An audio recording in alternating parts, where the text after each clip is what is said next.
Praise. Amen. Who's excited tonight? Amen. I'm really excited actually. I'm really blessed with praise and worship. Hindi ko alam, Piti Earl, Tagalog talaga, no? And praise God, kasi yung preaching ko actually from English translated to Tagalog, o di ba? but anyway, glory to God. Blessed afternoon, church. How are you all today? Blessed and good. Amen. So praise God for the wonderful praise and worship, Peter Earl, and also for the whole music team for leading us tonight. So I pray and I declare that the Lord will bless you even more. Amen. So that your talents and skills will be used for His glory. Amen po ba? And of course, maraming salamat for the wholehearted service nyo sa Panginoon in serving God through praise and worship. Amen?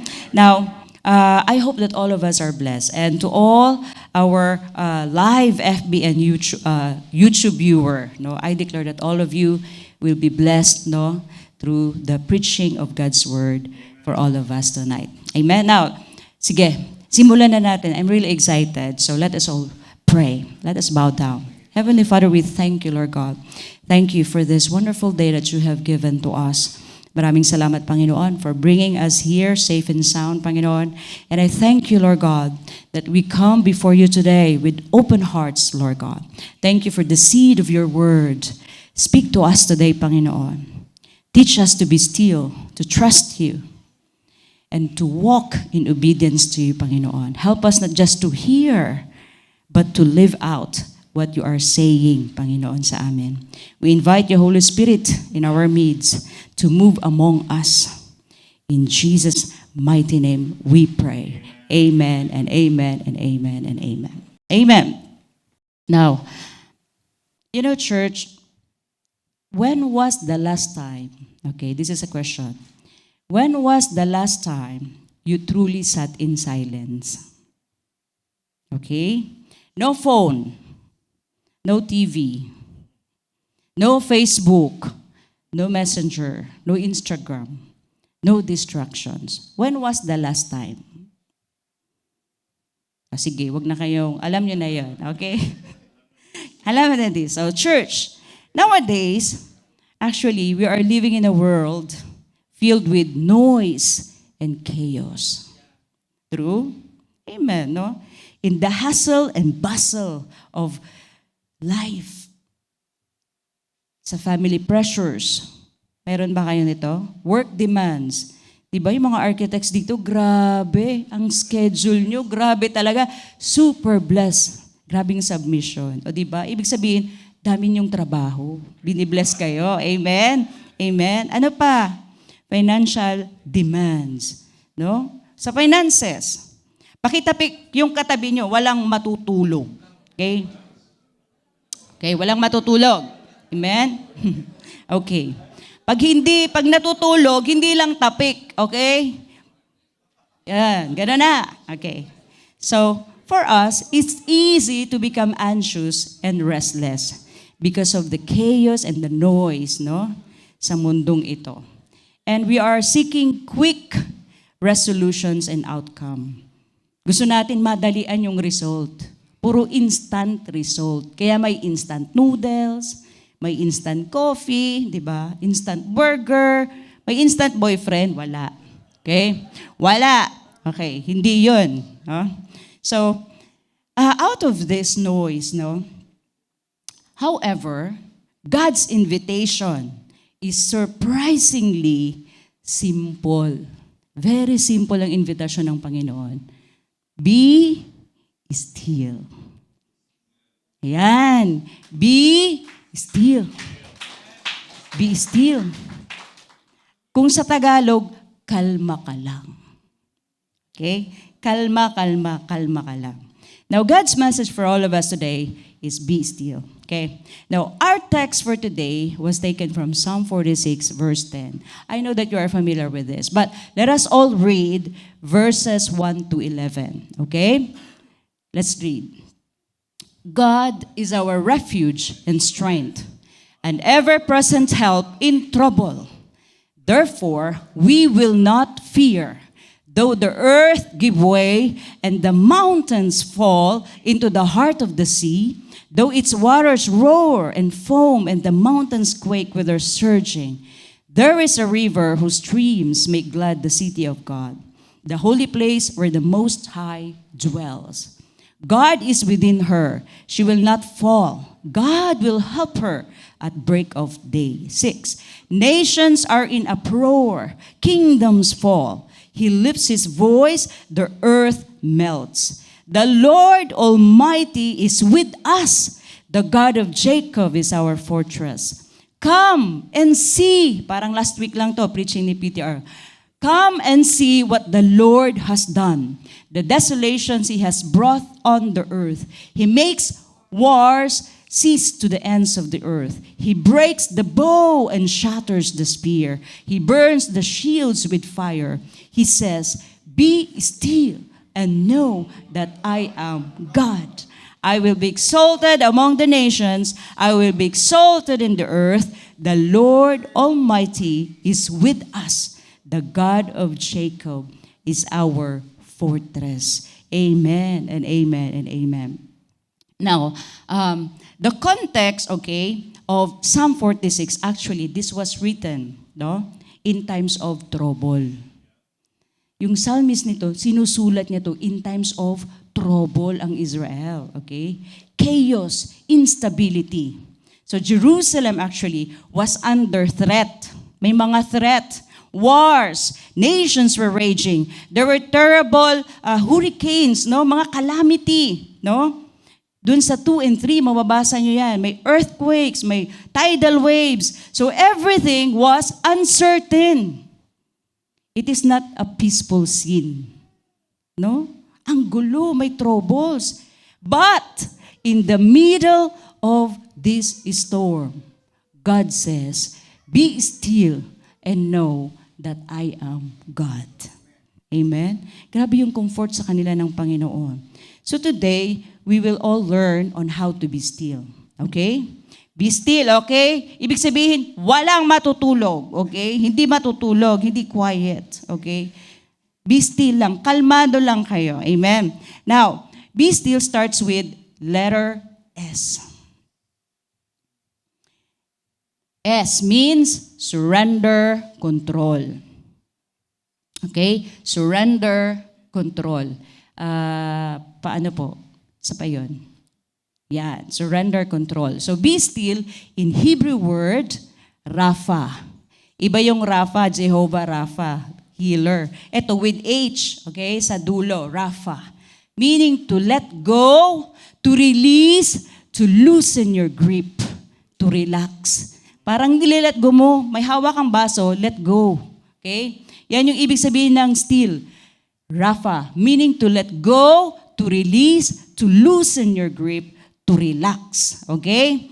Now, be still starts with surrender. Okay? Ano ibig sabihin nitong surrender? Okay? Anong ibig sabihin nito? Letting go of our need to control everything. Sino yung madalas na grabe mag-isip? Plan A, plan B, plan hanggang plan Z. O, diba? Lahat na plano, naplanado na. Sabi dito, let go of control. Let go of our need to control everything. Many times, we live a self-directed life. Trying to fix everything, yung problema on our own. But God invites us to trust Him instead. Amen? To trust Him instead. Hindi yung to trust yourself. Okay? Okay? Now, being still doesn't mean doing nothing. Yung parang wala ka nang ginagawa. Parang, okay Lord, ikaw na, bigay sa'yo. Wala ka nang ginawa. Okay? Ibig sabihin, it means resting in the truth that God is in control. It's choosing to believe that God is working even when we don't see it. Lord, even if I don't see that you are working, but in spiritual aspect, may ginagawa ang Panginoon. Amen? Letting go is not weakness. It is faith. Faith. It's saying, God, I trust you more than I trust myself. I trust you more than I trust myself. So when we surrender, we find peace. Na-experience nyo yan? When we surrender, we find peace. When we trust Him, we find strength. Diba? May strength, no? Humuhugot ka ng lakas sa Panginoon. You don't have to, carry everything today. Lahat bit-bit mo, parang pasan mo ang daigdig. You can let go and rest in God's faithful hands. Yung difference between self-directed life. Next slide, please. And Christ, Christ-directed life. Self is on the throne. Ikaw yung nasa trono ng buhay mo. Interests are directed by self, resulting in discord, frustration. Kapag yung isang bagay may gustong-gusto ka, lalo pinag-pray mo, tapos hindi nangyari, ang result, frustrated ka. Yung Christ-directed life, Christ is on the throne. Self is yielding to Christ. Interests are directed by Christ, resulting in harmony with God. Praise God. To God be all the glory kapag tayo ay Christ-directed life. Amen? Amen po ba? In God's invitation, in chaos. Kapag may mga pagsubok, may problema sa buhay natin, ang sabi ng Panginoon, He doesn't say, okay, you work harder. Okay, you figured it out. Hindi sinabi ng Panginoon yon. God says, be still. Grabe, no? Ang sinabi ng Panginoon, be still. Kalma. Kalmado ka lang. Amen? Be still in letting go and surrendering. Ano daw yung i-let go natin? Ano yung mga isusurrender natin? Next slide, please. Ito yun. I know, few lang ito nilagay ko dyan. Yan. Maliit, sorry. Ang liit pala. Okay. Nababasa nyo ba? Okay. So let go of control. Ito yung isusurrender natin. Surrender, control. Let go of control. We love to plan actually. Lahat tayo may mga plano sa buhay. And we manage everything actually. Lalo na mga girls. Ang dami nating plano. Mas marami tayong plano. Yung wirings ng brain natin, iba sa lalaki. Yung plano natin, nasa 10 na. Yung mga husbands, nasa 1 pa lang. Di ba? Only 1. Sa amin, 10. Nasa 10 na kami. Kayo, 1 pa lang. But sabi dito, Proverbs 19:21, many are the plans in a person's heart, but it is the Lord's purpose that prevails. We have to surrender our situation in God's mighty hands. Let go of what we cannot control. Let go of what we cannot control. Maraming mga bagay na hindi natin kayang i-control, no? Ang Panginoon, itiwala na lang natin sa Panginoon. And recognize actually our limits and embrace God's limitless power. Hindi nauubusan ng Panginoon. Unlimited si Lord. Amen? Limitless power. Now, let go of worry and fear. Sino dito yung laging parang nag-worry? Laging may takot. Laging may fear. Ayan, sabi ng Panginoon, ito yung mga fear about future. About the future. Fear na baka hindi ka na makapag-asawa. Okay lang. Mag-rapture na, di ba? Fear about sa finances. Fear about sa health or family. It can paralyze us. Lahat yun. Fear can paralyze us. I experienced that. Yung parang hindi ka talaga makagalaw. I experienced that during the time that when Peter was in ICU, I visited him. Grabe. First time ko maka-experience. I know the Word of God. Actually, I declare talaga yung Word of God. Pero nung pumasok ako at that time sa ICU, grabe. And I declared, the Lord is my shepherd. Even though I walk through the valley of the shadow of death, I will fear no evil, for your rod and your staff, they comfort me. Nung pumunta ako dun sa pathway, sabi ko, grabe yung mga ibang spirits talaga. Spirits of death, spirit of fear. Grabe, ang dilim ng lugar. Tapos nung umuwi ako, eto na, alam kong may sumama. Spirit of fear. It's like, paralyzed ka talaga, hindi ka talaga makagalaw. First time in my life. And the Lord reminded me, I have not given you spirit of fear, but of power, love, and sound mind. Alam nyo, I declare it loudly. Nung dineclare ko siya loudly, boom! Biglang nawala siya. Sabi ko, lahat yan spiritual, spirit of fear. You know, we have to declare and proclaim the Word of God. Amen? Declare and proclaim the Word of God because the Word of God is alive. They are life and they are spirit. Amen? Amen po ba? So let go of worry and fear. Ano pa sabi dito? Philippians 4:6, do not be anxious about anything. Anything, okay? Minsan ang dami talaga, no? Anxious tayo, worry. Daming worry sa buhay natin. Ang sabi ng Panginoon, cast all your anxiety on Him because He cares for you. Amen? Grabe ang pangako ng Panginoon sa atin, mga kapatid. And we have to let go and surrender it to God. Amen? Amen po ba? Pakitabik ang katabi nyo. Yung tapik nyo parang pang ano din eh, parang matutulog din yung tinatapik nyo eh. Kaya yung medyo malakas. Ayan. With love, okay? So let go of past hurts and offenses. Alam nyo, ito yung mga unforgiveness and emotional wounds that can weigh us down not to move forward. What? Do you know what to do with this one? Kapag mayroon tayong mga ganito, hindi ko alam kung sino pa ang mayroong ganito, mga offenses, no? But you know what? You have to release forgiveness. You have to release yung anger and bitterness nyo. Amen? Amen po ba? Release resentment into God's healing hands, no? And sabi dito, Ephesians 4:31-32, get rid of all bitterness, rage and anger, brawling and slander, along with every form of malice. Be kind and compassionate to one another, forgiving each other, just as in Christ God forgave you. Amen? You can easily release forgiveness kapag ito ay na-experience nyo, yung kapatawaran ng Panginoon. You can release what you have, but you cannot release what you don't have. Or kung ano yung hindi mo natanggap. Amen po ba? Amen. You know, it's time for us to be set free. Kung in-prison pa kayo dyan, please, be released. Let go. Let go. Surrender it unto the Lord. Amen? Next, let go of self-image and identity struggles.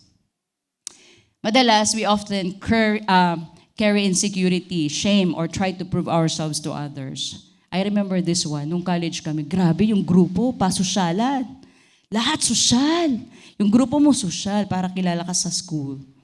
But you know what? Sa atin mga Kristiyano na we have to surrender our identity to God and allow Him to define who you are. Not i-define ka ng world, ng classmates mo, or ng office mates mo. Dapat magaling ka. Kailangan maganda ka. Kailangan sobrang galing mo, no? Top 1 ka. Ganon. Yung mga ganon na competition sa mundong ito. But you know what? Sabi sa Galatians 2:20, it is no longer I, but Christ lives in me. Amen? Hindi na ako, kundi si Kristo na ang nabubuhay sa akin. Amen po ba? Let go of future plans and dreams. So I'm not saying hindi na kayo magkaroon ng mga plans and dreams. No. Okay? Because there are times, meron tayong timelines dyan. Lalo na sa future, mga dreams natin. Meron tayong timelines that don't always match God's perfect timing. Okay? Meron tayong plano. Kami ni Peter, may mga plans kami noon. Pero really, we seek the Lord for it. It took years. It took years. Hindi yan one time. It took years. Seeking after God. Lord, anong plano mo sa amin? Saan mo kami dadalhin? Lahat yun. It took years for us. Amen? Now, let go of your own agenda and trust in His greater purpose. Alam natin to, Jeremiah 29:11, for I know the plans I have for you, plans to prosper you and not to harm you, plans to give you hope and a good future. Amen po ba? Now, to be still is not just about being silent or quiet. Okay? O quiet ba kayo dyan? Not being passive or inactive, but it's an active surrender, okay? Stillness here is your confidence in God's character, even when everything is falling apart. Kahit yung akala mo na, Lord, andyan ka pa ba? Parang wala yatang nangyayari dun sa pinagpipray ko. But sabi ng Panginoon, trust in the Lord with all your heart. Next slide. And lean not on your own understanding. In all your ways, acknowledge Him, and He shall direct your paths straight. Kapatid, pakitapik ang katabi nyo. Sabihin nyo, trust in the Lord with all your heart, and lean not on your own understanding. In all your ways, acknowledge Him, and He shall direct your paths straight. Amen? Amen po ba? Amen. Amen. Now, T. Trust in God's character. Eto na. So, be still and know that I am God. Trust in God's character. So, the word know, in Hebrew word, yada. Speaking of intimate, experiential, not just head knowledge or intellectual knowledge. You know, church, you cannot trust someone you don't know. Diba? Parang hirap no? Trust is built on relationship actually. It takes time. Trust is never automatic. Kilala mo ngayon, nagtiwala ka na, sige, punta ka sa bahay, ganito. No, hindi ganun yung trust, no? Kailangan nabibuild up yan. You don't give your deepest trust to a stranger. May pumunta dyan, hindi ka naman basta-basta magtitiwala, no? You give it, yung trust nyo, you give it to someone who has proven their character, na alam mong kilala mo na. Si PTR, kilala ko yan. Si PTJ, kilala ko yan. PTTin, kilala ko yan. Kuya Lowell, kilala ko yan. Si Ate Mel, kilala ko yan. Lahat kayo. No? But, you know what? Someone, no?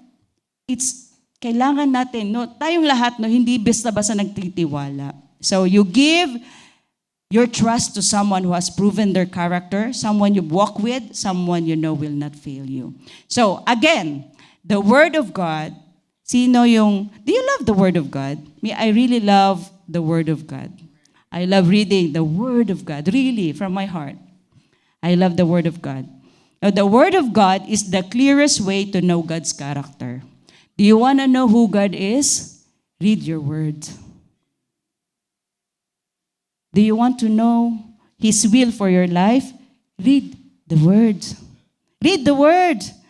Hindi nyo tatanungin kay Pastor, anong will sa akin ni Lord? Read the Word.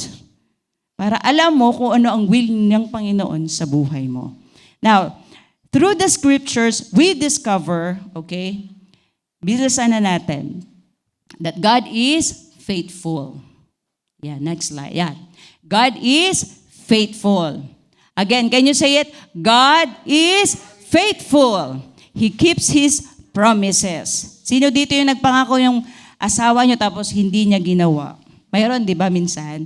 But God is faithful. He keeps His promises. So, God is not human that He should lie.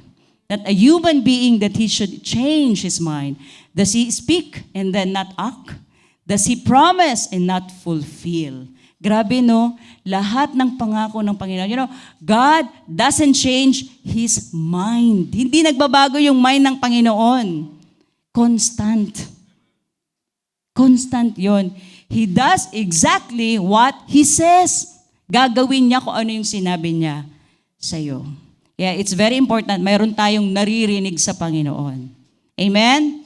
In Joshua 21:45, ito, yung covenant ng Panginoon with the Israelites, anong sabi niya? Not one of all the Lord's good promises to Israel failed. Everyone was fulfilled. Amen. Everyone was fulfilled. Lahat tinupad ng Panginoon yung pangako niya sa mga Israelites. Yung covenant niya, tinupad niya yun. Not one of them, no? Sabi dito, not one of all the Lord's good promises. Everyone was fulfilled. Amen? Ano pa? God is good. God is good? Say it again. God is good all the time. Amen. Always and forever. Amen. So for the Lord is good, and His love endures forever. His faithfulness continues through all generations. Amen. So actually, His goodness is constant. Ang goodness ng Panginoon is constant, hindi nagbabago. It's not based on our performance or situation. Ay, dahil hindi ka mabait, wala kang sinag ng araw. Ay, dahil hindi ka sumusunod, wala kang ulan. Anong sabi doon? He causes His sun to rise on the evil and the good, and sends rain on the righteous and the unrighteous. Hindi bias ang Panginoon. God is good to all. Amen? He is good always and forever. Amen?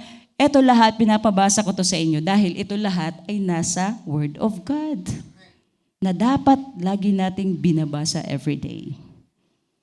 Ano pa? God is loving. His love never fails. Again, can we all say it? Declare it. God is loving. His love never fails. Nothing can separate us from the love of God in Christ Jesus our Lord.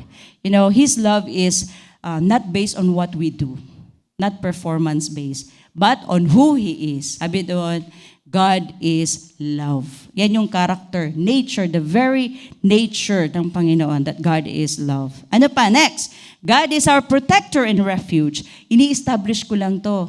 The following, sobrang magaganda. Sunod natin.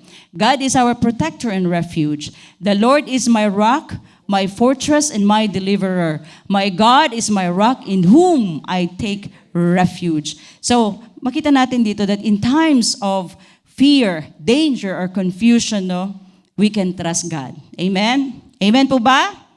God is our refuge and strength and ever-present help in trouble. If you are in trouble, sabi doon, God is our present help. Grabe, no? Laging saklolo ang Panginoon. Next, God is present. Not just in heaven. Okay, Lord, dahil nandyan ka, God is not only in heaven, no, but with us right here, right now. Amen po ba? I will never leave you nor forsake you. Now, ito ay mga few, characters ng Panginoon. Marami pa. Can see here. I am Adonai, Messiah, Prince of Peace, Great Shepherd, Purifier, Shepherd, Light of the world, Jesus Christ, Shalom, Yahweh, Eternal God. Lahat yan, no? Lahat yan is the name of God. Lahat yan, nature ng Panginoon. Amen po ba? Amen? Praise God.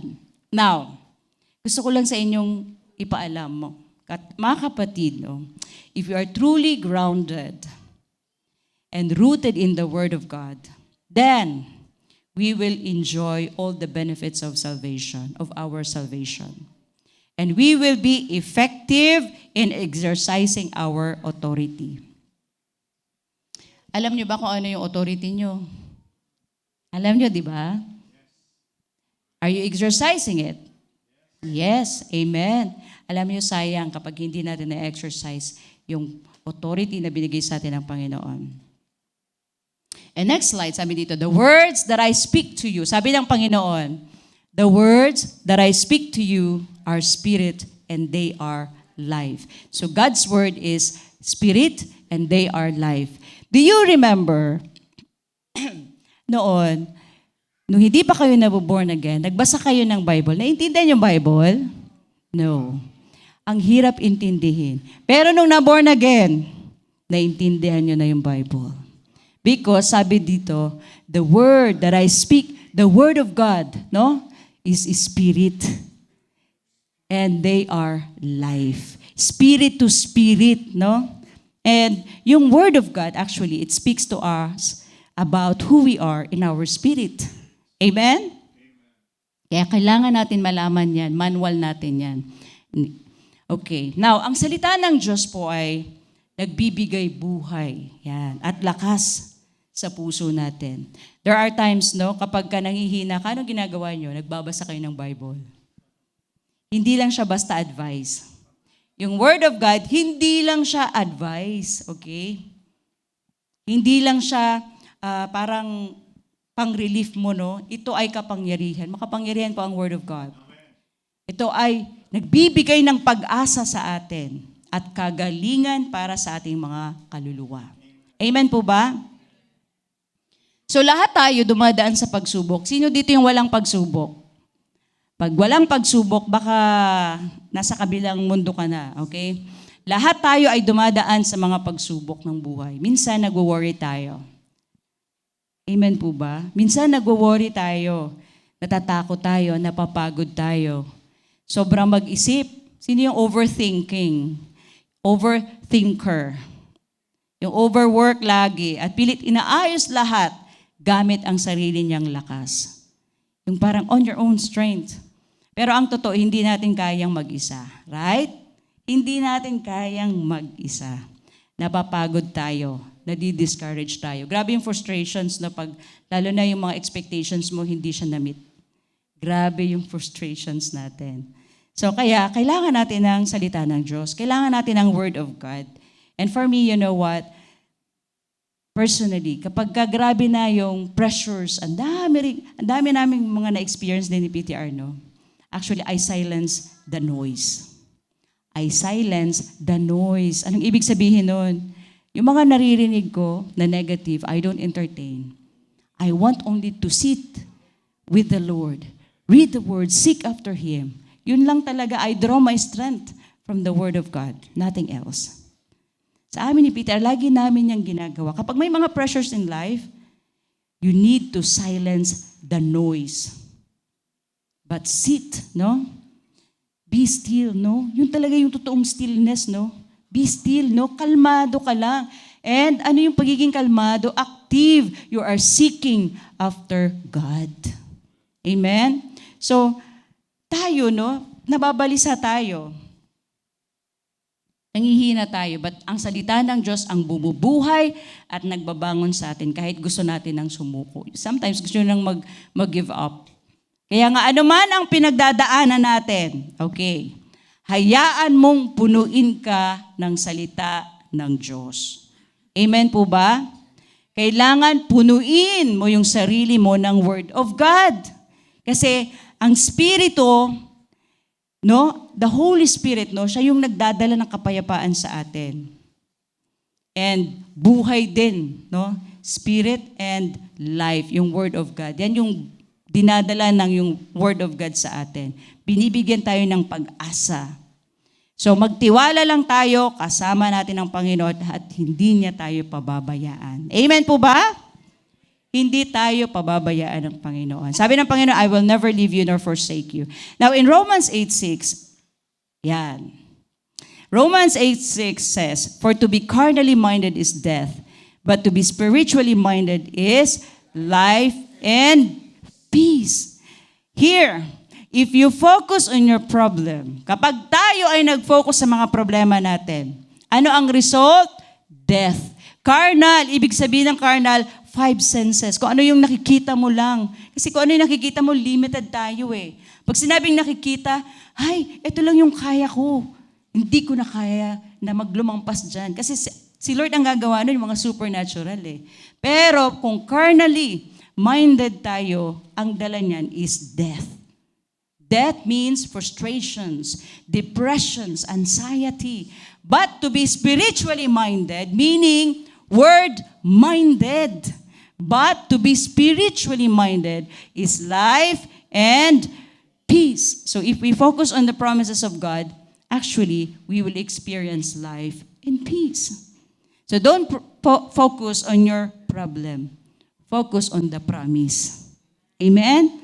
Do not focus on your problem. Focus on the promise. For he who promised is faithful. Amen? For he who promised is faithful. Amen.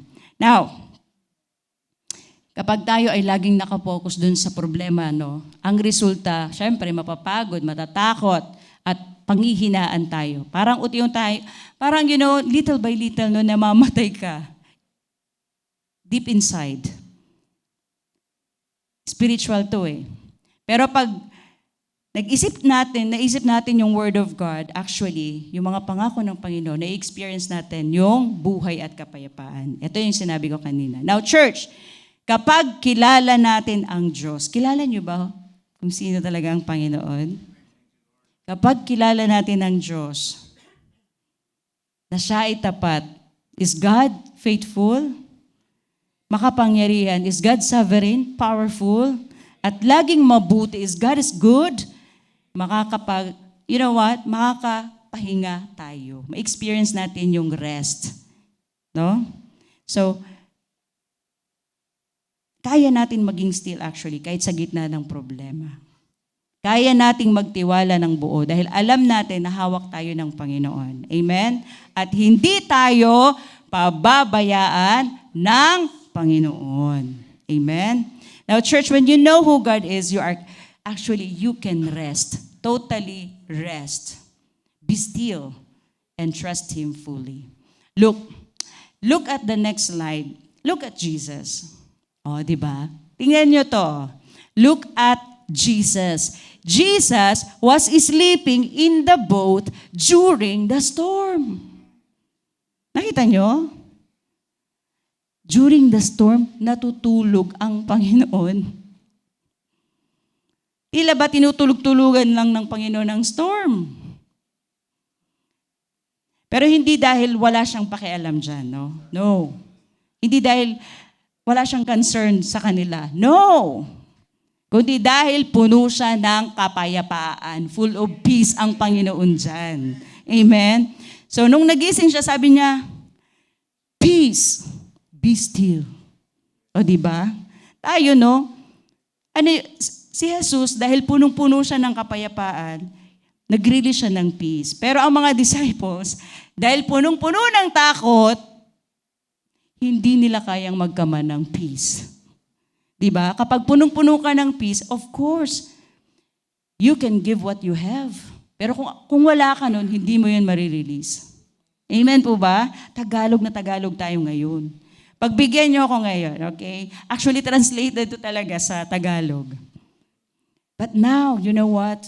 Sabi ng Panginoon, peace. Kalma ka lang, ako ang Diyos. Kalma ka lang, ako ang Diyos. Sagot kita. O, di ba? Sarap naman ang ganun. No? Pero itong mga disciples, Lord, don't you care that we're going to drown? Di ba? Look at Jesus. Jesus asleep in the storm. So, hindi natin maibibigay ang wala sa puso natin. Kaya kung wala tayong peace, hindi natin yan maibibigay. Lagi tayong panic mode. So, kung panic ang laman ng puso natin, okay, panic din ang lalabas. Diba? Panic mode, panic ang labas. Pero kung punong-puno tayo ng kapayapaan or ng peace mula kay Lord, kahit gaano kalakas ang bagyo, kaya nating patigilin ang bagyo. Sabihin mo, peace! Be still. Amen?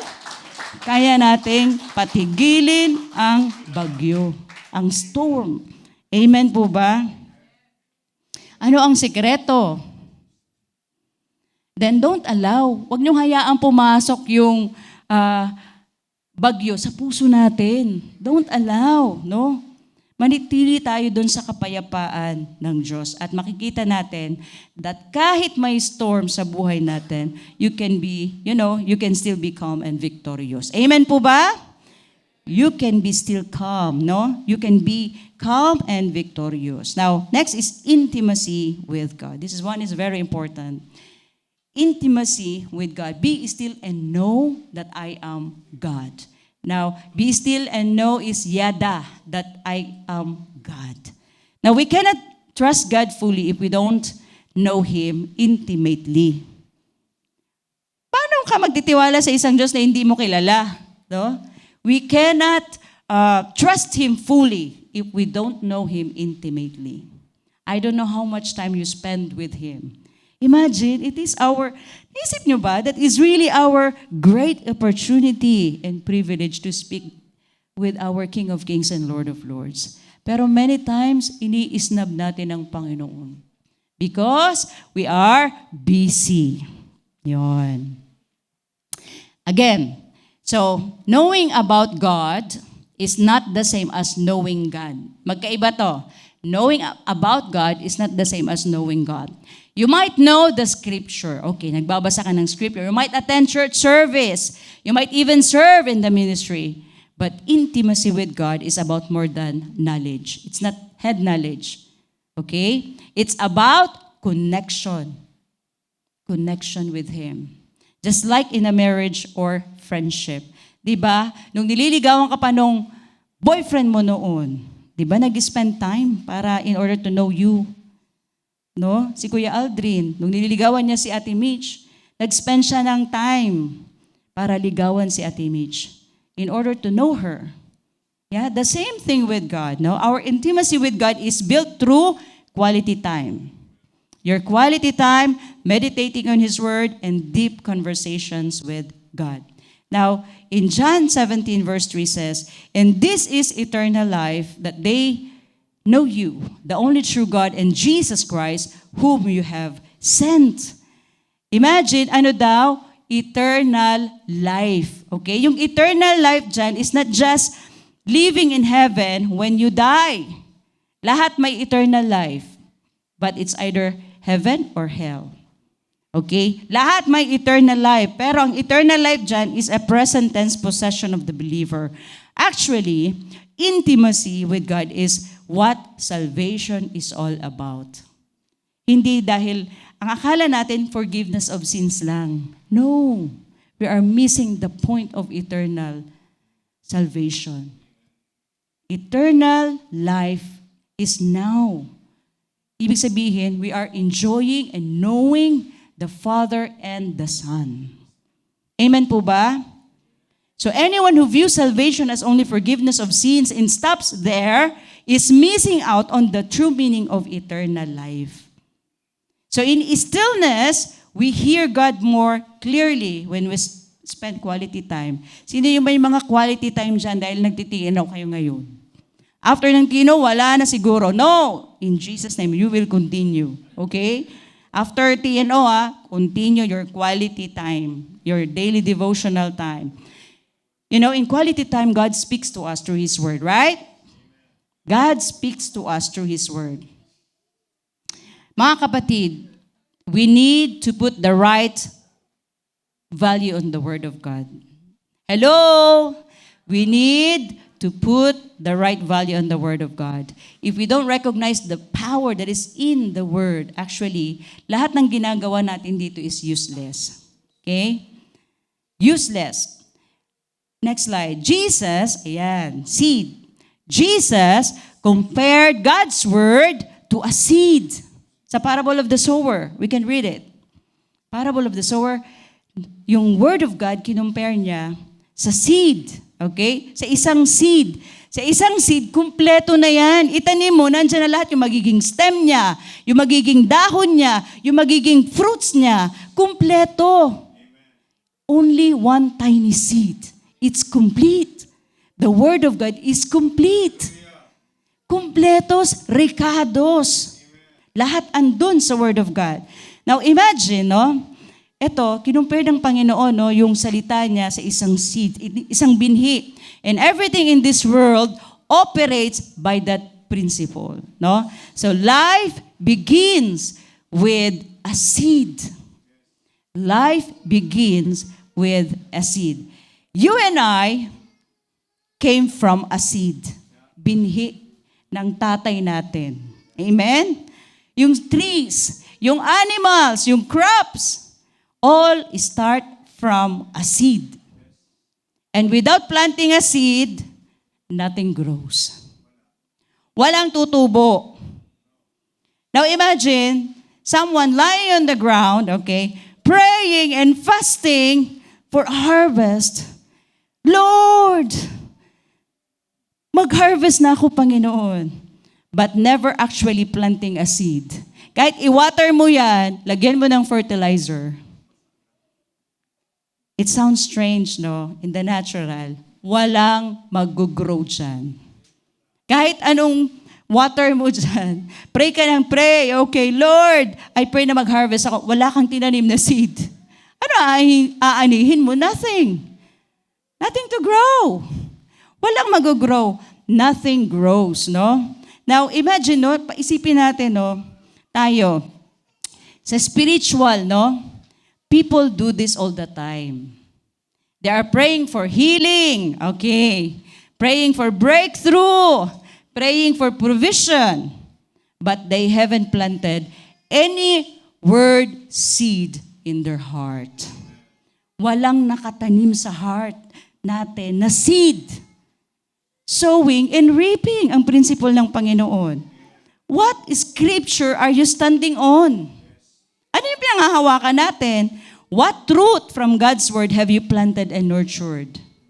Mayroon ba? God's Word has to come alive in us. No, kailangan, no? Kahit yung mga napaprosper ng Panginoon, yung prosperity, you know what? Taon din niya, nag-spend sila. Nag-pray and pray. Nag-seed yan. Mayroon niyang seed, mayroon niyang tinanim kung bakit inaanin nila yan ngayon. Amen?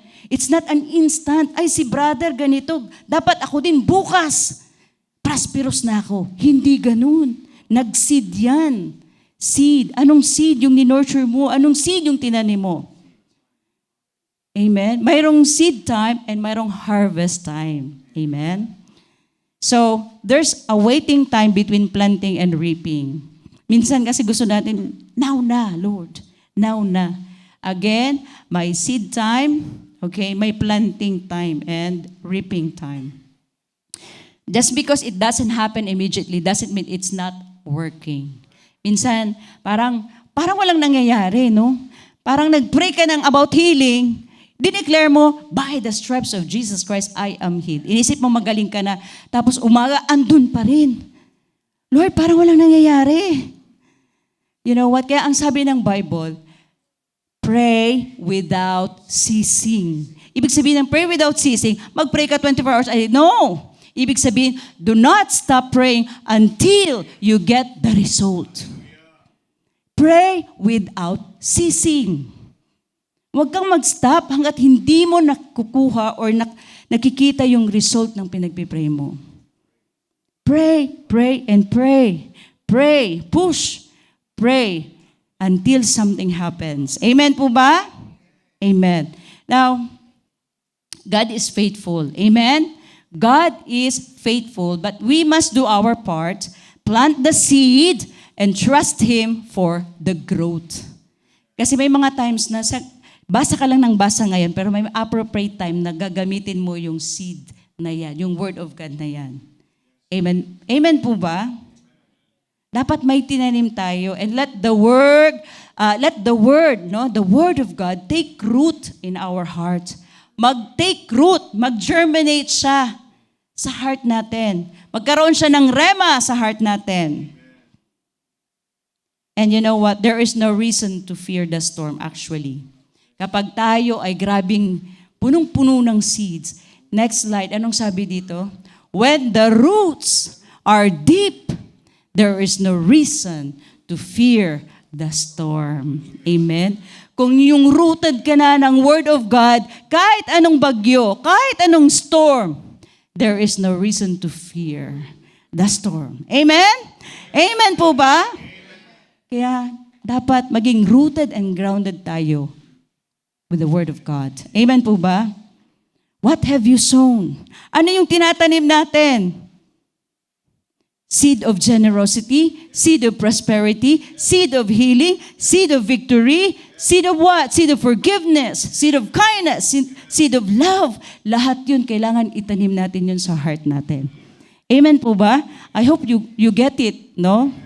Ang dami nating mapupulot dito. Look, when the roots are deep, there is no reason to fear the storm. Kahit anong bagyo, kahit anong unos, Kahit anong problema natin, malalampasan natin yan dahil kasama natin ang Panginoon. Amen? Kasama natin ang Diyos. Di ako matitinag. O, di ba? Di ako matatakot. Now, if there is difficulty in finances, health, family, relationship, and etc., what seed of God's Word have you sown? Mayroon ba tayong tinanim? Pag may tinanim, of course, mayroon tayong aanihin. Amen? Now, it's time to spend more quality time with the Lord and knowing Him more in the Word. Now, next, live by faith. Okay, live by faith. And my righteous ones will live by faith. Can you raise your hands? Who are those are righteous? Sino yung mga righteous dito? All of us are already righteous, perfect in our born-again spirit. Amen? Vacuum sealed, righteous and perfect. Amen? In our born-again spirit. Now, faith means trusting in God's word even when you don't see results yet. Amen po ba? So ito yung sinabi ko kanina, push harder. Pray until something happens. Now, in Mark 4:35-41, eto, basahin natin to. Malapit na tayong matapos pero ang ganda ng mga senaryo dito. That day, when evening came, he said to his disciples, si Jesus Christ, let us go over to the other side. Leaving the crowd behind, they took him along, just as he was in the boat. There were also other boats with him. A furious squall came up, and the waves broke over the boat so that it was nearly swamped. Jesus was in the stern, sleeping on a cushion. The disciples woke him and said to him, Teacher, don't you care if we drown? He got up, rebuked the wind, and said to the waves, Quiet, be still. Then the wind died down, and it was completely calm. He said to his disciples, Why are you so afraid? Do you still have no faith? They were terrified and asked each other, Who is this? Even the winds and the waves obey Him. Amen? Grabe, no? So Jesus, yung senaryo dito, 10 minutes left. Timer, be still. Oh, okay. Timer, be still. Okay, malapit na tayo. So, Jesus and the disciples actually are caught in a violent storm. Okay? So, while the disciples, nagpanic sila, Jesus Christ is asleep. Diba? Tulog ang Panginoon. Hindi dahil hindi siya concerned or wala siyang care sa kanila, no? Kasi si Jesus Christ is resting in complete peace. So when they wake him, he comes the storm with a word. He got up, rebuked the wind, and said to the waves, Quiet, be still, or peace, be still. Then the wind died down and it was completely calm. Then Jesus asked them, Why are you so afraid? Do you still have no faith? Wala ba kayong faith? Sabi ng Panginoon. So you know what? This moment shows what living by faith looks like. Ito yung next slide. Ito, ano yung dapat na faith looks like, okay? Faith, rest, even when storms rage. Yan yung totoong faith.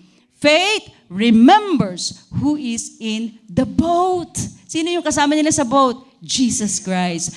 Faith responds to fear with trust, not panic. Amen? So yan yung faith should look like, no? Now, actually, I have this testimony. Na-testify na to ni PTR, pero grabe, this is really powerful. Alam niyo yung na-purchase ni PTR na penthouse, grabe talaga, we really nag-struggle kami. We struggle because yung down payment sobrang laki. To the point na sabi namin, sige, ang daming, actually when we went to that place, to that agent, no, sabi niya, okay, nag-share si PTR ng testimony. You know what? Sabi niya, nung time ng COVID, no, 703, yung room niya sa ICU, 703, and 702 died. And the next day, yung 704 died. Nag-pass over, no? Sa 703 si PTR. And yung flat, yung penthouse na binibigay niya sa amin, actually for sale, is 703. So, PTR testified about the goodness of the Lord. Sabi niya, you know what? The Lord spare me from death. And I speak life over that place. And here I am now. Sabi niya, buhay na buhay. He testifies the goodness of the Lord. And super, na-blessed siya, yung agents, super blessed. And to the point, umalis siya doon sa room. And then, the whole, yung office doon, grabe, tinestify niya about the goodness of the Lord doon sa nangyari kay PTR. And tuwang-tuwa siya, pagbalik niya, you know what? I have a good news for you. Sabi niya, good news? Here, sabi niya, ang good news daw, one. Sabi niya, okay. Pumayag daw yung company na gamitin muna namin yung credit card. Okay, credit card for down payment. Kailangan mag-down payment ka na. Sabi na, actually, yung plano talaga namin, hindi pa naman magda-down payment. Okay? Mag-uosyoso lang kami doon. Actually, this is the truth. No, mag-uosyoso lang kami, titingin lang kami ng flat kasi wala pa naman hindi pa ano. Pero sabi niya, alam niyo kung magre-reserve pa kayo later, malamang hindi niyo na ito makukuha. Kasi it's just like a pancake, yung mga units doon. Grabe talaga. Alam niya ni Kuya Maki. Now, eto na. And the second good news, sabi niya, okay, the company, nagbigay siya ng one more percent. So, 4 plus 1, naging 5% discount. Yung price, ang laki talaga nung diniscount niya. Sabi namin, yes! Pinag-pray namin, tuwang-tuwa kami. Eto na, yung magda-down payment na. Sabi niya, mag-reserve na. Sabi niya, actually, eto na lang yung tirang pera sa card ko. Nung nakita ko, wala ngang 50,000. Kasi actually, mayroon kaming inaantay, no, the end of the month, mayroong papasok na big money sa kanya.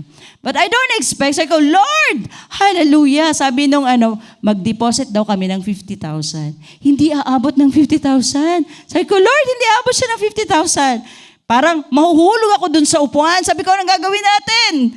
Lord, tabang, help. Sabi ko sa Panginoon, tabang Lord. Sabi nung agent, sabi ni PTR, pwede bang gumamit ng credit card? Kaya nga sabi niya gano'n, pwede bang gumamit ng credit card? Kasi ang gusto nila, cheque or cash. Okay? Sabi niya, pwede bang gumamit ng credit card? Sabi ko, no, tatanungin ko muna. Kaya pagbalik niya, sabi niya, okay. Sabi ng boss niya, okay lang daw. Eto na yung credit card machine. Tapos sabi ni BTR, can I use 2 cards? Sabi nung okay. Kasi nga hindi kakasya nung namin dahil meron na kaming mga binayaran, no? So, in short, alam nyo, this was the time, no, na nakita ko talaga si PTR na pag alis namin, sobra kaming tuwa. Grabe, talagang, thank you, Lord. Eto na, the reality comes. Kasi may ini-expect kami ng money, but that money is not enough. Hindi siya aabot doon sa 2 rooms na penthouse. Sabi ko sa kanya, balik ka doon, the following days, no? Balik ka doon, magda-downgrade tayo. 1 bedroom lang. Nilimit namin ng Panginoon actually. You know what? Grabe talaga. Nilimit namin. Sabi ko, kasi nakita ko na stress talaga si PTR. What can I do? Sabi ko, Lord, I need to pray. Pray. Grabe talaga. You know what? The Lord spoke to me. Grabe yung promise ng Panginoon sa amin. Sabi niya, yung sa Exodus 20:35. Sabi niya, whenever I cause my name to be honored, I will come and bless you. I will come and bless you. Pinahawakan ko yung pangako na yun ng Panginoon. And PTR, nakita ko, grabe yung na-stress talaga siya. Tapos, sabi ko, sige, doon muna tayo sa labas. Lakad-lakad. You know what? We don't entertain negative thoughts. We don't entertain. Although mararamdaman mo talaga yan. And the Lord also spoke to PTR, humble yourselves before the Lord. No? And not only that, cast all your cares upon Him, for He cares for you. So nakita ko yun. Sabi ko, na-stress si PTR. Kaya sabi ko, mag-downgrade ka na lang. Pero naisip ko, sige, pag pumayag, di okay na yon. Ngayon, bumalik si PTR dun sa agent. In short, sabi nung agent, ay, puno na. Wala nang available na 1 bedroom with private pool. Grabe, it's just like that. Pancake. Ubus lahat. Sabi niya, kung few days lang yon, kung magda-downgrade kayo, mayroon kayong fine. Grabe, talagang wala na kaming no return. Parang wala na kaming choice. So sabi ng agent, kailangan mabayaran namin by the end of the month, March. End of the month. Sabi ni PTR, paano ko kaya ito mapu-provide yung 120,000 na kulang namin, okay? The word is almost 800,000 dirhams. Paano kaya mapu-provide yun within 1 month, yung 120,000? Now, eto na, sabi ko, Lord, hindi ko alam ang solusyon, but I thank you that you will command your blessings. You will command your blessings to provide for what we need. You know what? Sabi niya, kahit in 1 month, hindi ko mapuproduce ang 125. Now, you know what ang ginawa ng Panginoon? Just in 2 days, more than pa doon sa 120, God provided. Grabe, no? God provided. Grabe. Alam nyo, sa amin, mag-asawa, we live by faith din, many times. We walk by faith, we live by faith. Grabe kaya na-appreciate namin kung paano kumilos ang Panginoon, supernaturally and powerfully. Grabe, kung ano yung Diyos na meron kami, the same God that you have. Amen? And you will experience even more. Even more. Amen? Sabi ko sa Panginoon, Lord, nagsorry ako sa Panginoon, sorry Lord. Sabi ko, this year pala is the year of ever-increasing glory. Hindi downgrade. Ever-increasing glory. Amen? Sometimes, grabe yung limit natin sa Panginoon. Remember that our God is limitless. Unlimited ang Panginoon. You know what? I'm saying this not to brag. Our confidence is in the Lord, and we will boast in the name of the Lord only. Walang mag-glorify, kundi ang Panginoon lamang. We want to glorify the Lord. Lahat ng mga testimonies namin actually, we want to lift Him up alone. Amen po ba? So now, eto, sa senaryo nitong, dito, okay, can you give me extra time? Matatapos na tayo. Jesus actually rebuked yung disciples for not believing, even though He had already said, anong sinabi ng Panginoon? Let us go over to the other side. My word ang Panginoon sa disciples. Let us go over to the other side. That was the word na dapat pinanghawakan ng mga disciples. Jesus did not say, let us go over and be drowned halfway. Hindi sinabi ng Panginoon, let us go over to the other side. Amen? Nag-gets nyo? Let us go over to the other side. Amen? So they are supposed to take their authority and still or calm the storm. So actually, Jesus has given them His word. May word ang Panginoon. Ako personally, pag may word ang Panginoon, kalmado talaga ako. 100%. I will trust Him because God is reliable. God is true. God is faithful. He will never violate His word. Amen? Amen? Now, itong mga disciples, they are supposed to take their authority and ikalma yung storm. Pero anong nangyari? Nagpanic silang lahat. So, living by faith means trusting God's word more than the waves. Yan. Now, with Christ in my vessel, I can smile at the storm. Can you still smile kapag nasa storm ka na? Amen? Amen po ba? Joy is what you have. Rejoicing is what you do. Joy is what you have. Rejoicing is what you do. Joy, nasa born-again spirit na natin yan. So ang gawin natin, rejoice! And I say it again, rejoice! Sabi ni Paul. Nasa kulungan sila Paul nung sinabi niya yan. Hindi nagkamali si Paul. Rejoice. Always, and I say it again, rejoice. No, kasama natin ang Panginoon, no? Sa bangka ng buhay natin. Amen po ba? Kahit malakas ang bagyo, kaya pa rin natin umiti. Amen? With Christ in my vessel, I can smile at the storm. Hindi ibig sabihin na wala na tayong problema. Lahat tayo may problema. Alam niyo yon. Sinabi ng Panginoon, let us go over. Let us go over. Ibig sabihin, may storms talaga na tayong pagdadaanan. But remember, yung storm or yung trials or troubles is not from the Lord. Amen? Hindi galing sa Panginoon yon. So, hindi tayo magpapanik kapag may mga storm sa buhay natin at hindi tayo susuko dahil kasama natin ang ating makapangyarihang Diyos. Amen po ba? Now, life application. Ano yung life application natin dito? Problemado ka sa finances? Ano yung word na alam mo? My God shall supply all my need according to His riches and glory in Christ Jesus. Kailangan may word of God tayo na pangahawakan, Philippians 4:19. Na pa, hindi limitado ang resources ng Panginoon. Hindi nauubusan ang Panginoon. Nauubusan ba ang Panginoon? Never. No, hindi nauubusan. At dahil anak kanya, tayo, no, makakatiyak tayo na siya mismo ang magpo-provide para sa ating mga pangailangan. Amen po ba? So, church, even when we feel like life feels out of of control, when everything around us seems shaky and uncertain, we can stay still inside. No, mayroon tayong peace pa rin sa puso natin.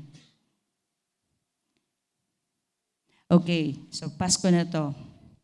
So kahit anong bagyo natin, kaya nating ngumiti. Kaya nating magtiwala, kaya nating magpahinga because kasama natin ang Panginoon. And look at here. Jesus walks on water. Hindi lang natutulog. Walker. Water walker ang Panginoon. O, di ba? Amazing. Kita nyo? Sabi dito, ang Panginoon, look at Jesus Christ. Siya mismo ang lumakad sa ibabaw ng tubig sa gitna ng bagyo. Wow! Siya mismo yung naglakad. No? Grabe. Ang Diyos na kasama mo, nilalakad-lakaran lang ang storm ng buhay mo. Grabe, oh, look at that. Parang ako ina-imagine ko, Lord, you're just walking, no? Naglalakad lang ang Panginoon sa storm, no? Kung ano yung nagpapayanig sa atin, yung malalaking alon, natatakot tayo sa mga problema natin, pagsubok. Yan, simpleng nilalakaran lang ng Panginoon.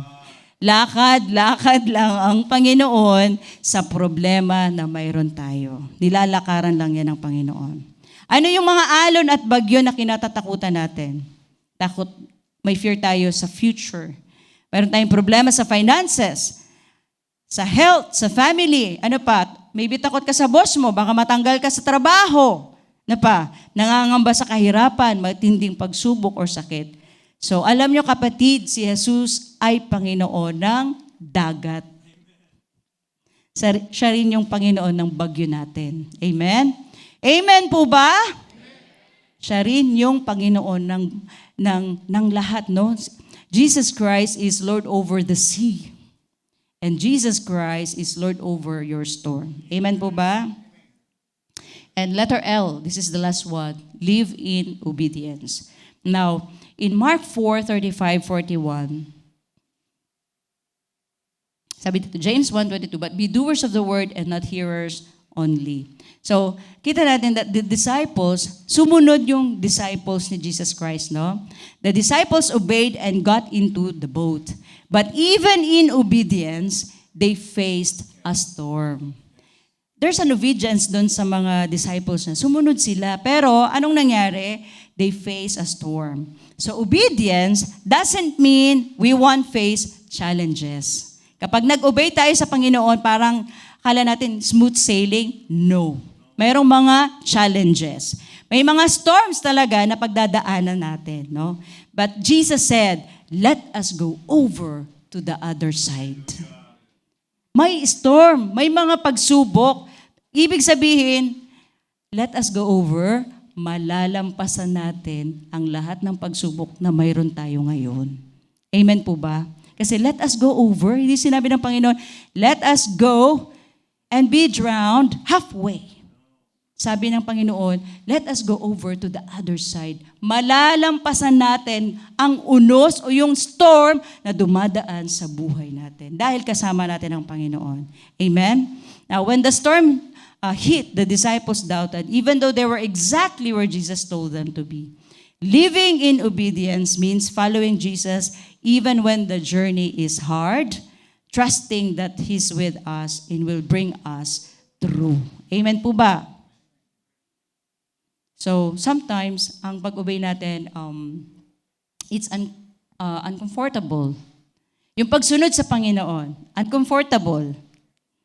Sometimes, inconvenient siya. Sometimes, unclear. God calls us to obey before we see the outcome, but never without Jesus in the boat. Sometimes tayo mga Kristiyano, to cease to believe. Lord, susunod ako, dahil makita ko na yung result. To cease to believe. Pero ang sabi ng Panginoon, believe and you will see. Faith and obedience. Amen? Now, church, we walk in obedience. Kapag tayo ay nag-walk in obedience, we position ourselves for blessing, for protection, and for peace, even in the middle of life's storms. Now, sabi dito, pang-last natin to, if you are willing and obedient, you will eat the best of the land.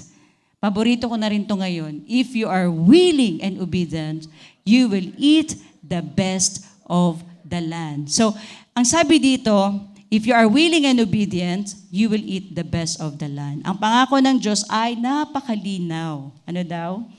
Kapag handa tayong sumunod at magtiwala sa Panginoon, mararanasan daw natin ang pinakamabuting pagpapala niya, no? Yung best blessings ng Panginoon. So, tinuturuan tayo ng Panginoon na hindi lang tayo basta magtiwala, no? Mag-trust ka lang sa Panginoon, kundi maging handa tayong sumunod sa Kanya. Kahit minsan, no, ang hirap-hirap sumunod, Panginoon. Ang daming kayang dapat nating i-give up. Kahit minsan, hindi natin maintindihan yung nangyayari. So, minsan kasi gusto natin ang promise ni God, no, yung provision, yung blessings, yung healing, yung struggle ay parang ano lang, parang alam nyo yun, yung something na, Lord, kailangan tanggalin to lahat, no, susunod ako sa iyo. May condition tayo lagi sa Panginoon. Pero it's not smooth sailing, no, smooth sailing. Hindi siya smooth sailing yung pagsumunod natin sa Panginoon. Willing, ibig sabihin, bukas yung puso natin magtiwala kahit hindi natin alam ang buong plano ng Panginoon. Amen po ba? Obedient, sumusunod tayo kahit mahirap o parang hindi logical sa mata natin. Ha? Pupunta ako ng Africa? Pag-vision ako doon, si Ate Junie. Ha? Yung pala, ang daming mabibless doon through her life. Amen? So minsan parang ayaw mo, pero gagamitin ka ng Panginoon in that place. Amen po ba? So sabi dito, we will eat the best of the land. Ibig sabihin, hindi lang enough or sapat ang ibibigay ni Lord, kundi the best. You will eat the best of the land. Amen po ba? Sino yung gusto nito? Who wants this blessing? May condition. If you are willing and obedient. Again, amen po ba? If you are willing and obedient, then you will eat the best of the land. Now, for the last one, kaya mga kapatid, sa gitna ng bagyo, sa gitna ng problema, be still. S, surrender control. T, trust in God's character. I, intimacy with God. L, live by faith.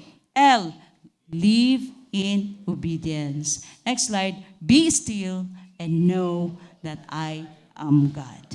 And with that, God bless us all. Amen. Praise God. Are you blessed, church? Palakpakan natin ang Panginoon. God is good. And all the time. Amen. I am blessed by today's preaching, and I do believe that you were also blessed. Amen.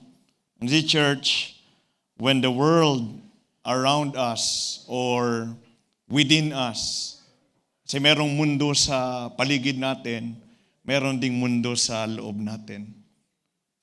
When the world around us or within us is shaking, na-experience mo yung uncertainties, hindi mo alam kung ano yung susunod na mangyayari. And sometimes, meron tayong mga battles na nag-arise sa puso natin and sa isipan natin. God's invitation for us remains the same. And His invitation is telling us, be still and know that I am God. Be still and know that I am God. Amen. This is a command.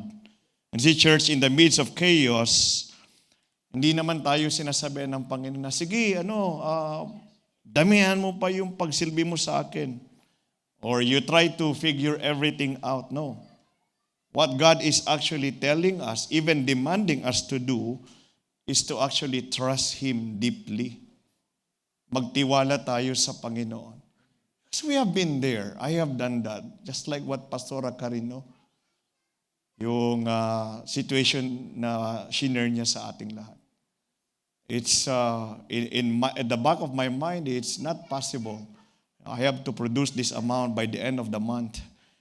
And then, lo and behold, I remained still, we prayed, and then we surrendered everything to God. Hindi ko na inisip yung problema. Kasi binigay ko na sa Panginoon. Why would I still, be stressed out by the problem that I have already entrusted to the Lord? Kung pinoproblema ko pa yung problemang ibinigay ko na sa Panginoon, ibig sabihin, hindi ko talaga binigay sa Kanya. Hindi ko ipinagkatiwala. But because I have given it unto the Lord, so the best thing that you can do is to really be still. Kilalanin mo palalo ang Panginoon. You enjoy, you walk around, you see the trees, the birds of the air. The Lord will tell you, I'm the one providing for all their needs. You are more important than them. Then the Lord indeed has provided. So today we have learned what it truly means to be still in His presence. Nalaman natin, letter S, surrender, control. Amen? Marami tayong plano sa buhay natin. Many are the plans in our heart, in a man's heart. But it is the Lord's purpose that prevails. Church, sometimes, yung pagsusurrender ng control sa Panginoon, minsan di natin yan ginagawa. Nahihirapan tayo ipagkatiwala sa Panginoon because we cannot see Him. But see, church, kung talagang tayo ay nagtitiwala sa Panginoon, He is working always in the background. Even when you cannot see it, God is working. Even when you cannot feel it, He is working. Amen? So when things don't go as planned, meron kang magandang plano sa buhay mo. Maybe meron kang gustong trabaho, but that job opportunity closes. Hindi mo nakuha. Or maybe a relationship didn't work out. So instead of panicking, ano ang dapat na gagawin natin? Ang dapat na gagawin natin, Lord, I trust that your plans are better than mine. Mas maganda ang plano ng Panginoon kaysa sa atin. When anxiety creeps in over finances, just like the one that I gave you, no? Yung bang manghihina ka talaga, hindi mo alam kung anong gagawin, manghihina talaga, magkakaroon ng breakdown yung katawan mo. Na-experience yun na ba yun? When anxiety creeps in, kaya nga yung anxiety, totoo talaga yan. Even depression, they are not from God. Problems are not from God. Solutions are from God. Amen? Kaya kinukuman tayo ng Panginoon, do not be anxious, do not worry. So when anxiety creeps in, release it to God in prayer. Cast all your cares on Him. Kasi ang sabi ng Panginoon, I care for you. So do we really believe that God cares for us? Amen. Sometimes, situation or people, they hurt us. May mga times na meron nakagawa ng pagkakamali sa atin. Choose to forgive anyway. Move forward. There's no better way than forgiveness. Kasi yun na nga ang example sa atin ng Panginoon. We have offended Him so many times. He chose to forgive us. Amen? May mga tao that they will do something wrong against us. Choose to forgive. Not because you feel like it, but because you trust God's justice more than your own. Amen? Wala pong natatago sa kaalaman ng ating Panginoon. He knows all things. And we should really put our trust in Him. That's why letter T, trust in God's character. This is very important. God's character is our anchor. Yan yung angkla natin. When our emotions, when our circumstances, when the situations around us are unstable, you know yung mga malalaking barko, kahit may mga storms dyan, how are they remaining stable kapag sila ay nasa laot? How? They are anchored. Amen? Naka-anchored sila sa ilalim ng dagat, sa lupa. Nandun yung anchor nila. So kahit pa may storm yan, siguro ikot-ikot lang sila pero hindi sila mawawash out papalayo. Yan yung mga malalaking barko. Pero yung sinakyan ng Panginoon, napakaliit lang nun. It was almost swamped over. And the Lord was still sleeping because He has peace in His heart. So, ngayon, patungkol sa Panginoon, trust in God's character. We should really know who God is as revealed in the Bible. What you know about God will have the most impact in your life. Today we have learned that God is faithful. He keeps His promises. Amen? Today we have learned that God is good, always and forever, even when life feels hard and uncertain. Today we have learned that God is loving. Nothing can separate you and me from His love. So anong problema mo ngayon? Can it separate you from the love of God? Not even death can separate you from God. Death will even bring you faster to God. Satan cannot separate you from God. So what is it that we need to worry about? Also, God is saying that He is our protector and He is our refuge. And God is always present. He will never leave us. He will never forsake us. Church, when you feel you are forgotten, trust in the faithfulness of God. When you feel like life is unfair, magtiwala ka sa kabutihan ng Panginoon. Trust in His goodness. When you feel unworthy, God already loves you. Amen? When you are afraid, protection is always there for you. Letter I, intimacy with God. Remember, church, only stillness will lead you to intimacy. If you are so preoccupied with all the things around you, if you are preoccupied with all the problems around you, you will not be intimate with God. Kasi yung focus mo wala sa Panginoon. It is not about being religious, no. It is about truly knowing and enjoying His presence. So anong gagawin natin? Please, set aside moments daily to sit with God. 5 minutes. Start with 5 minutes. Kaya nyo ba mag-spare ng 5 minutes para sa Panginoon? Start with 5 minutes. If you are not doing that, start with 5 minutes. That's it. And then as you go in intimacy with God, meaning to say 5 minutes, no distraction. Walang kahit na anong bagay, wala kang isipin problema. 5 minutes just to be with God. Magiging 10, 30, 1 hour, 2 hours, kulang pa yan. Amen? Remember that the greatest blessing is not just getting what you pray for. It is encountering the God who hears your prayer. Yun ang pinaka-importante. To get your answers sa prayers mo, napakaganda nun. But to know the one who gave it to you is even much better. Intimacy with God. Live by faith. My righteous ones will live by faith. Amen? Church faith is walking forward even when you cannot see the full picture yet. Pero alam mo, meron kang salita ng Diyos. Sinasabi niya, I will bless the works of your hands. You work with your hands, it will surely be blessed. The Lord's timeline is always the best timeline. And number 5, live in obedience. So we do not merely listen to the word of God and so deceive ourselves. Amen? You do what it says. Obedience sometimes, when we obey God, actually, doon nangyayari yung mga storms. Jesus Christ even said, amen, in this world, you will have troubles. Take heart, I have overcome the world. Sabi ng Panginoon, I have told you these things so that in me you may have peace. In this world, you will have trouble. So anong ibig sabihin? When God calls you to forgive, even if it is hard, obey. The benefit is yours. When He asks you to take a leap of faith, obey it, even if it feels scary. When God tells you to trust me in your finances, your career, your relationship, always obey, knowing that He has the best for you. Amen? So church, remember that being still in the Lord, it does not mean being inactive. Hindi ibig sabihin magiging tamad ka na lang, lazy ka. No.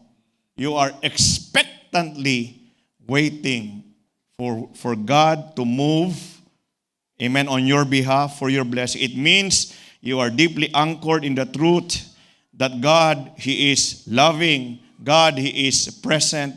God is in control. So, no matter what storm, no matter the storm around you, the Lord Almighty is with you.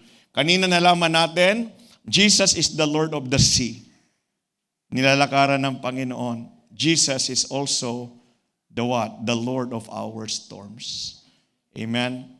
His name is the name that is above every name. So, church, be still, know that He is God, and rest in His mighty, unchanging love. To God be the glory. Purihin natin ang Panginoon.